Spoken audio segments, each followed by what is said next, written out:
tema que vamos a abordar son los contratos, prohibiciones, obligaciones y prohibiciones de las partes y el salario. En la asignatura, relaciones laborales e individuales, y el grupo está conformado por Linda Lizeth Preciado González, María Licenia Sánchez Carrillo y John Jairo López Torres. Para hablar de contratos, tenemos que hacer mención del artículo 1495 del Código Civil, donde dice que los contratos son ese acuerdo de voluntades entre las partes, donde una persona se obliga para con otra para dar, hacer o no hacer. También es necesario mencionar el artículo 1502 del Código Civil, donde menciona que para que se concurra a este contrato es necesario que no tenga vicios y el consentimiento debe estar libre de vicios, de dolo, de fuerza, y la persona tiene que ser legalmente capaz.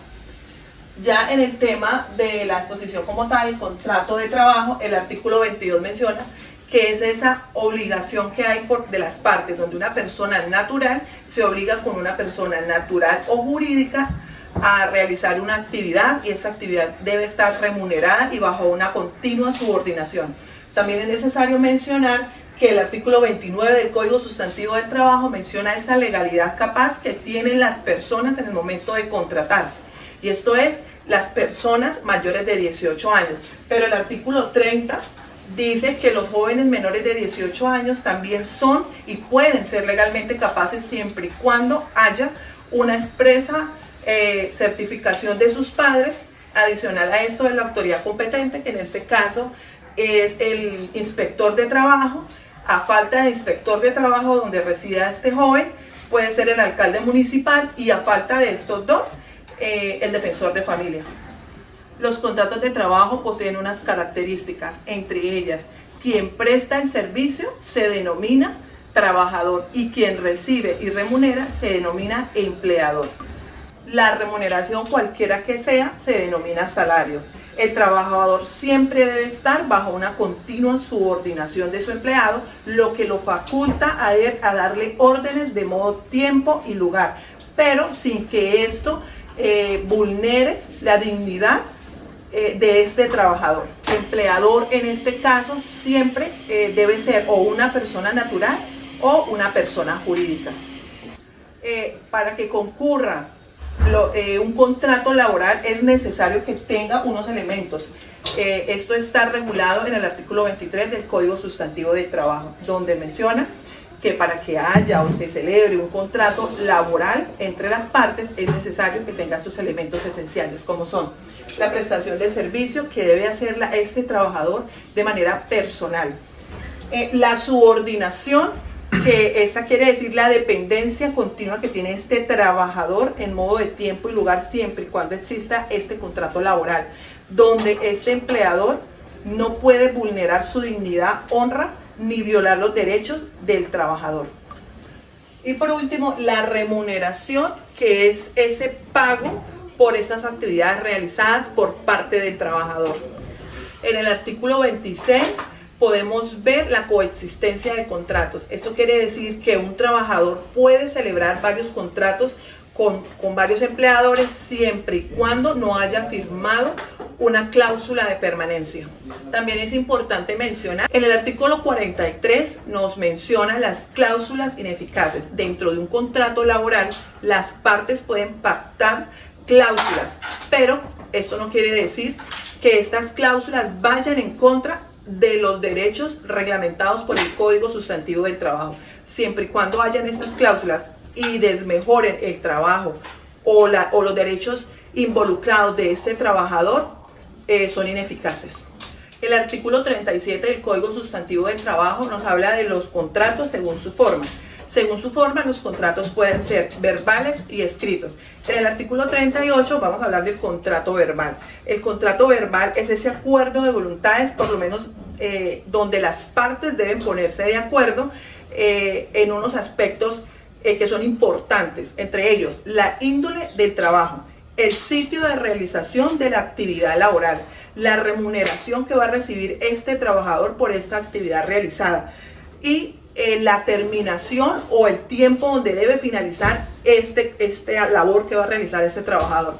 En los contratos verbales hay una presunción legal. Esto quiere decir que si no se estipula La terminación del contrato quiere decir que es a término indefinido. Por eso siempre se recomienda que los contratos laborales se hagan de manera escrita. En el artículo 39 nos habla del contrato escrito. El contrato escrito, las partes pueden pactar o convenir estas cláusulas, pero siempre y cuando no desmejoren los derechos del trabajador. Pero adicional a esto, es necesario que dentro de ese contrato estén estipulados por lo menos los siguientes requisitos: la identificación y el domicilio de las partes, el lugar y fecha donde se va a celebrar este contrato, el lugar donde este trabajador va a prestar esta actividad o trabajo, la naturaleza del contrato, la cuantía de la remuneración en formas especificadas, periodo y tiempo de cancelación, y si hay una estipulación de salario en especie y la duración del contrato y su terminación. También es importante mencionar que dentro del Código Sustantivo del Trabajo nos habla de los contratos o las modalidades de contratos que hay. En el artículo 6 podemos ver regulado el contrato accidental o transitorio. Este tipo de contrato no puede ser mayor a un mes. Puede ser verbal o escrito, pero se recomienda siempre que los contratos sean de manera escrita para evitar conflictos durante y después de la relación de la actividad laboral. Se deben realizar labores distintas a las que ejerce normalmente el empleador. En ese tipo de contratos, el trabajador se le debe cancelar las prestaciones sociales y la seguridad social. En este tipo de contrato no tiene periodo de prueba porque no puede exceder de un mes. Otra modalidad de contratos es el contrato de obra o labor que está regulado en el artículo 45 del Código Sustantivo del Trabajo. Este contrato puede ser verbal o escrito, pero normalmente o siempre se recomienda que los contratos sean de manera escrita. Esta modalidad de contrato no permite prórrogas ni renovación. Se da por terminado al finalizar la obra o labor contratada. Si el trabajador desea realizar otra obra, debe firmarse un nuevo contrato. La naturaleza de la obra por sí misma no permite concluir que el contrato es por obra o labor, sino que las partes deben definir, delimitar o identificar este tipo de convenio. Se deben pagar todas las prestaciones sociales a que tenga derecho este trabajador. Si el contrato termina antes de la culminación del mismo, el empleador deberá cancelar la indemnización a este trabajador. En el artículo 46 del Código Sustantivo del Trabajo también nos menciona esta modalidad de contrato que es a término fijo. Siempre debe ser por escrito. Si el término fijo es inferior a un año, únicamente podrá prorrogarse este contrato hasta por 3 periodos iguales o inferiores, al cabo de los cuales el término de la renovación no podrá ser inferior a un año. Su duración no puede ser más de 3 años, pero puede ser renovable indefinidamente. Si no se da preaviso a la finalización de este contrato con 30 días de anticipación, el contrato se renueva nuevamente por el mismo tiempo inicial pactado. En este tipo de contratos, el trabajador se le deben cancelar todas las prestaciones sociales y la seguridad social. En los contratos inferiores a un año, el periodo de prueba es la quinta parte del término inicialmente pactado. Y en los contratos superiores a un año, el periodo de prueba no puede exceder los 2 meses. En el artículo 47 del Código Sustantivo del Trabajo también nos regula el contrato a término indefinido. Este tipo de contrato puede ser verbal o escrito. La vigencia de este contrato dura mientras subsistan las causas que le dieron origen. No hay límite temporal o condicional en su duración. El trabajador podrá darlo por terminado mediante aviso escrito con 30 días de antelación. Igual se le debe pagar todas las prestaciones sociales de seguridad y parafiscales. El periodo de prueba en este tipo de contrato no puede superar los 2 meses. Adicional a esto, hay unos contratos especiales, contratos laborales especiales, los unos regulados en el Código Sustantivo del Trabajo y los otros no. En este caso, el teletrabajo lo regula la Ley 1221 del 2008. En este contrato, su validez es que sea escrito. Este tipo de contratos consiste en el desempeño de actividades remuneradas utilizando como soporte las tecnologías de la información. No requiere la presencia física del trabajador en un lugar específico. El teletrabajador es esa persona de la relación laboral dependiente que utiliza las tecnologías de la información para realizar su actividad laboral fuera del local del empleador. En cualquiera de las formas definidas por la ley, el teletrabajo puede ser móvil, suplementario o autónomo. Los teletrabajadores en la relación de dependencia durante la vigencia de la relación laboral deben ser afiliados por parte del empleador al sistema de seguridad social, salud, pensiones, riesgos laborales, igualmente a las cajas de compensación. Cuando las actividades laborales no demanden gastos de movilidad, al teletrabajador no habrá lugar de auxilio de transporte. De modo que si por alguna causa el trabajador, en función de sus actividades, deba movilizarse hacia el sitio de trabajo, tendrá derecho a este auxilio de transporte dependiendo del monto de su salario. El teletrabajador debe ser respetado en su intimidad y en su privacidad. Si el teletrabajador ejecuta su actividad donde sea verificable la jornada laboral, pero a petición de su empleador se mantiene más de lo previsto de las 8 horas diarias que regula el Código Sustantivo de Trabajo, se le deberá pagar las horas extras. Hay otra modalidad de contrato laboral, pero esta es específicamente regulada por la circular 0021 del 2020, aunque el trabajo en casa no es un contrato laboral o es una modalidad de contrato, fue una excepción que hubo por la emergencia sanitaria COVID-20, donde las partes convinieron que esta relación laboral se realizara desde la casa. Aquí tiene que haber voluntad entre las partes, debe existir, eso fue una alternativa que se dio para que los trabajadores de esa relación laboral contractual pudieran realizar sus actividades en sus hogares. Tiene que haber voluntad de las partes como tal. También es importante mencionar que dentro del Código Sustantivo del Trabajo nos regula el contrato de aprendizaje. Este contrato de aprendizaje está estipulado en la Ley 189 del 2002, donde menciona que es la contratación que hay para los estudiantes de SENA o estudiantes universitarios. Adicional a esto nos habla de que en este contrato de aprendizaje las empresas que posean tengan 15 empleados debe tener siempre un aprendiz SENA o un universitario realizando sus prácticas. Mi nombre es Lizeth Preciado González y yo les voy a hablar del capítulo 5 del Código Sustantivo de Trabajo, que se denomina ejecución y efecto del contrato. Este se encuentra comprendido entre el artículo 55 al 60 del Código y nos señala esas conductas que deben regirse entre las partes empleador y trabajador con el fin de que tengan claridad de cuáles son las conductas respecto de los límites que se enmarcan dentro de este contrato laboral.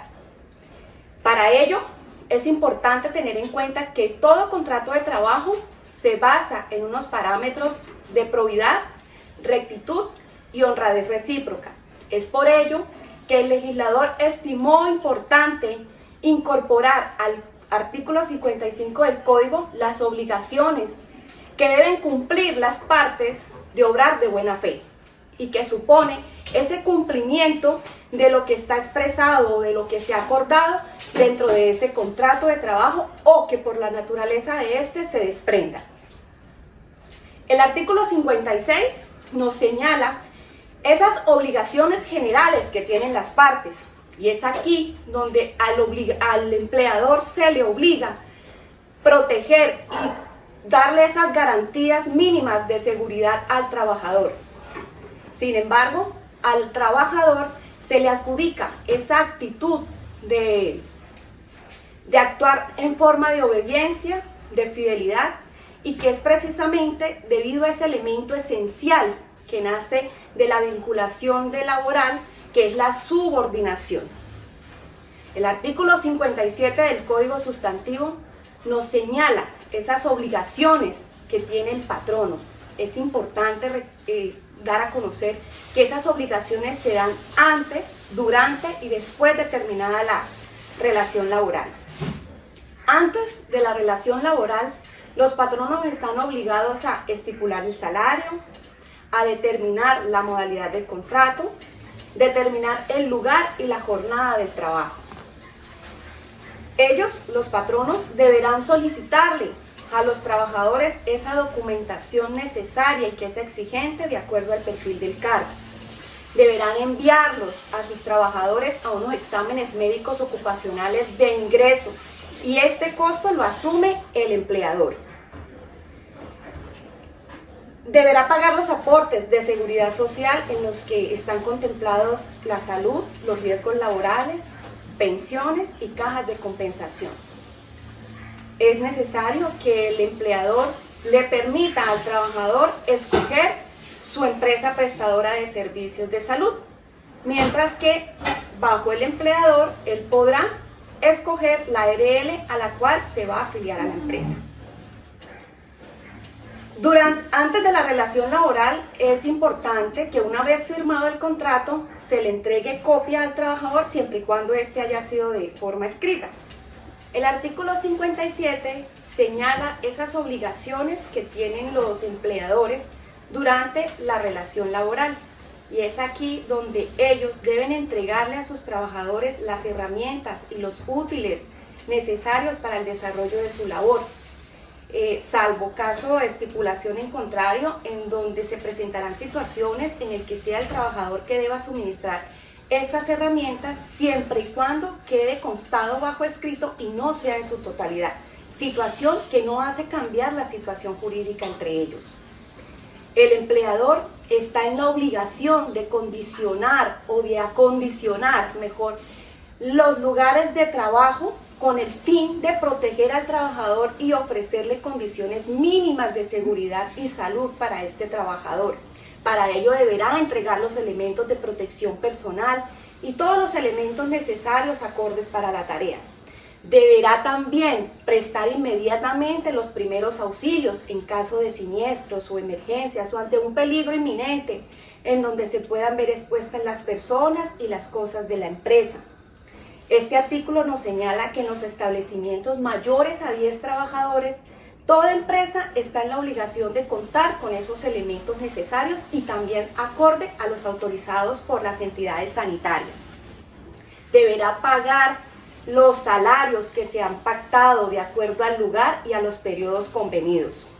Deberá conceder esas licencias como el derecho al sufragio, las licencias por grave calamidad doméstica siempre y cuando sean demostradas, las licencias para ejercer las actividades sindicales siempre y cuando sean inherentes a la organización, las licencias de maternidad por lo menos una semana antes de la fecha probable del parto para que la trabajadora pues pueda gozar de esta licencia, las licencias de paternidad, las licencias por luto en caso de fallecimiento del cónyuge, de algún familiar hasta segundo grado de consanguinidad, primero afinidad y primero civil.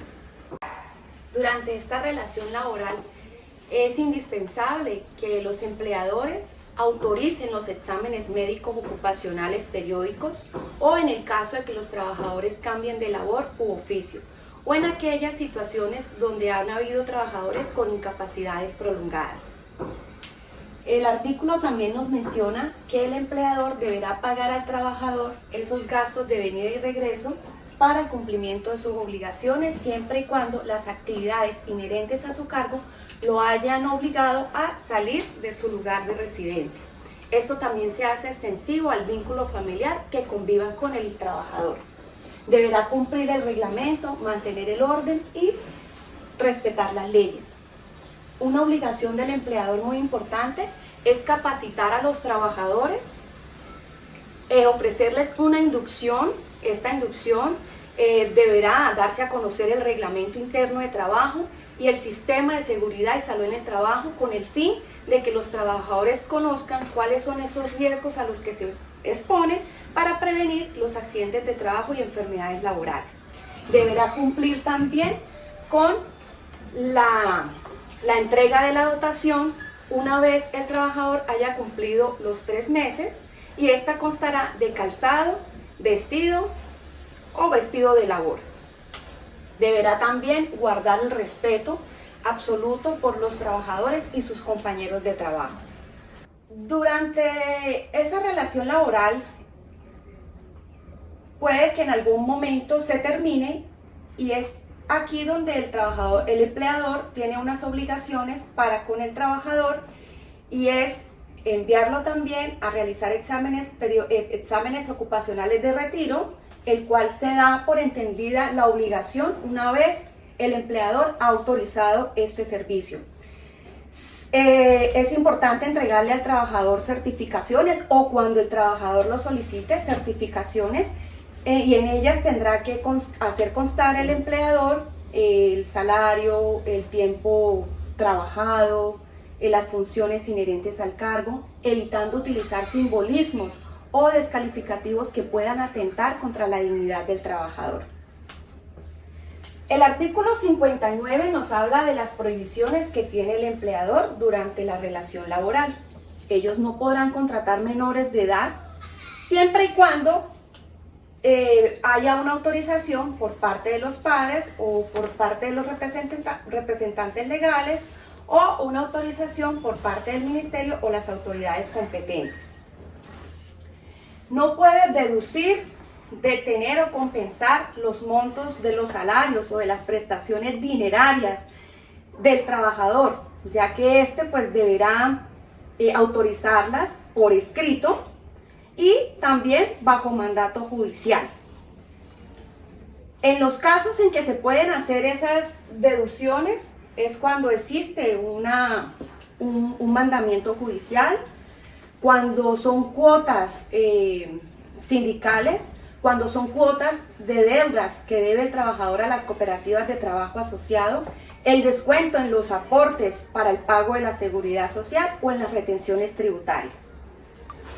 También cuando el trabajador tiene deudas por una demanda de alimentos o cuota de alimentos hacia sus padres o hacia sus hijos. El empleador no podrá obligar a sus trabajadores a comprar víveres o mercancías en lugares establecidos por este. No podrá obligar actividades que que sean de carácter religioso o político. Le estará prohibido tolerar, autorizar actividades como rifas, recolectas, suscripciones, propaganda política en el sitio de trabajo. El empleador no podrá aceptar dádivas o algún tipo de dinero para beneficiar al trabajador, ya sea prefiriéndolo para la contratación o aumentándoles el salario, un ascenso o traslados. El empleador se le tiene prohibido emitir en sus certificaciones solicitadas por los trabajadores símbolos o cualquier actitud que pueda atentar contra los derechos del trabajador. Limitar o presionar o cohibir a los trabajadores a afiliarse o asociarse a un sindicato. El artículo 58 nos señala esas obligaciones que deben tener los trabajadores, y una de ellas es la prestación personal del servicio. Este se deriva del elemento esencial que es esa prestación personal, la cual no puede ceder a terceros. Como también tiene la obligación el trabajador de guardar absoluta confidencialidad, sobre todo en las actividades de naturaleza reservada y que puedan poner en perjuicio o causarle daño al patrono. Los trabajadores están en la obligación de asistir a todas las capacitaciones que se programen dentro de la empresa. Deberán cumplir y acatar las normas de seguridad y salud en el trabajo con el fin de prevenir esos accidentes y enfermedades laborales. Deberá también acatar las normas generadas por los médicos tratantes o cualquier autoridad del ramo. Deberá restituir al patrón o al empleador los materiales que no se vayan a usar y conservar aquellos que sean destinados para el desarrollo de su labor, excepto cuando estos se deterioran por su uso. Las obligaciones del trabajador también deberá acatar las normas y las obligaciones impuestas por el empleador o cualquiera del orden jerárquico. Deberá tener un trato respetuoso con sus superiores y con sus compañeros. Deberá comunicar oportunamente al patrono sobre esos inminentes riesgos o sobre algún daño que pueda poner en perjuicio el patrimonio de la empresa. También será una obligación del trabajador prestar o colaborar en la medida que sea posible esos siniestros que se puedan presentar de manera eventual para proteger a las personas y los materiales de la empresa. El artículo 60 nos relaciona esas prohibiciones que tienen los trabajadores. Ellos no pueden ejecutar cualquier acto que pueda atentar contra su seguridad y la de sus compañeros. No podrá faltar al trabajo sin una justa causa o con autorización del empleador. No puede llegar al trabajo en condiciones de alicoramiento o en estado de embriaguez o bajo el efecto de sustancias enervantes. La Corte Constitucional, en la sentencia C636 del 2016, ha contemplado este contenido de prohibición. El trabajador no podrá llegar a su sitio de trabajo bajo los efectos de alicoramiento o en estado de drogadicción. La Corte ha declarado exequible, bajo la sentencia C636 del 2016, de que esta prohibición está relacionada directamente con el desarrollo de la labor. Lo que quiere decir que el trabajador sí podrá llegar en estado de embriaguez o en estado de drogadicción, siempre y cuando las tareas inherentes de su labor no expongan directamente ese desarrollo del trabajo. No podrá portar armas en el sitio de trabajo, excepto una autorización legal, como es en el caso de los celadores. No podrán coartar u obligar a sus compañeros para afiliarse a un sindicato. Está prohibido que el trabajador sustraiga del sitio de trabajo las herramientas, los útiles, las materias primas, excepto si hay una autorización por parte del empleador o de un jefe inmediato, para lo cual deberá regresarlas a su sitio de trabajo. En caso de no hacerlo, se considerará un hurto y esto podrá ser una causal de despido. El trabajador no podrá disminuir intencionalmente su ritmo de trabajo. Tampoco podrá hacer colectas, rifas, suscripciones o cualquier tipo de propaganda dentro del sitio de trabajo. Para concluir, podemos afirmar que el capítulo 5 del Código Sustantivo de Trabajo le compete a los trabajadores y a los empleadores cumplir con unas conductas. En caso de incumplirlas, esto acarreará sanciones para las partes. Soy el estudiante John Jairo López Torres. El tema a tratar es salarios, el cual está contemplado en el Código Sustantivo del Trabajo, en el capítulo 5, desde el título primero hasta el título quinto. Salario constituye salario no solo la remuneración ordinaria, fija o variable, sino aquella dada al trabajador en dinero o en especie por la contraprestación del servicio prestado. Tenemos que tener presente que existe el salario en especie. Este salario en especie es aquella que se da como contraprestación del servicio, de hospedaje, alimentación para el trabajador o su familia, ¿sí? Hay que tener presente lo siguiente: si el trabajador devenga más de 2 salarios mínimos legales vigentes y si en el contrato no está estipulado la deducción, así no esté estipulado, según un peritaje, de hasta un 50%, de deducción, el empleador puede pagar al trabajador en especie. Pero si el trabajador devenga un salario mínimo legal vigente, la deducción, o sea, el pago en especie, solo se hará hasta un 30%. De igual forma tenemos el salario integral. Este salario integral es la compensación del valor del trabajo ordinario más las prestaciones sociales, ¿sí?